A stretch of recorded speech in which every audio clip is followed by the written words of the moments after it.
ഉണ്ണിക്കണ്ണന്റെ മുന്നിൽ ചിക്കൻ മന്തി വെച്ച് വിഷു ആശംസിക്കുമ്പോൾ അത് ക്രിയേറ്റിവിറ്റി എന്ന് വിളിക്കാമോ? വിശ്വാസത്തിന് മേൽ കടന്നു കയറുന്ന വിപണന തന്ത്രവും വിദ്വേഷ പ്രചാരണവും, ദൈവരൂപങ്ങളെ പോലും മാർക്കറ്റിംഗിന്റെ ഭാഗമാക്കുന്ന പ്രവണത.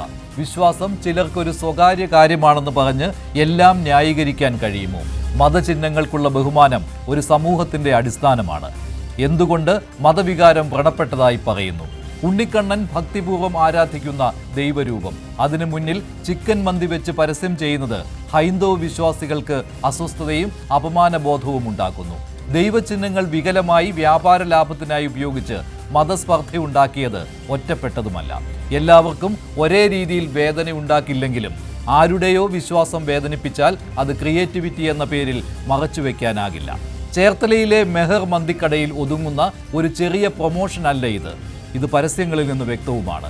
ഒരു സമൂഹത്തിൽ ജീവിക്കുമ്പോൾ സ്വാതന്ത്ര്യം എന്നത് എല്ലാം ചെയ്യാനുള്ള അവകാശം മാത്രമല്ല, മറ്റുള്ളവരുടെ വിശ്വാസത്തെ ബഹുമാനിക്കാനുള്ള ഉത്തരവാദിത്വവും കൂടിയാണ്. മറ്റു മതങ്ങളുടെ കാര്യത്തിലായാൽ എന്തായിരിക്കും എന്ന് ചോദിക്കാൻ പാകത്തിൽ വടി നൽകുന്നത് അവിശ്വാസത്തിനെ ഇട നൽകൂ.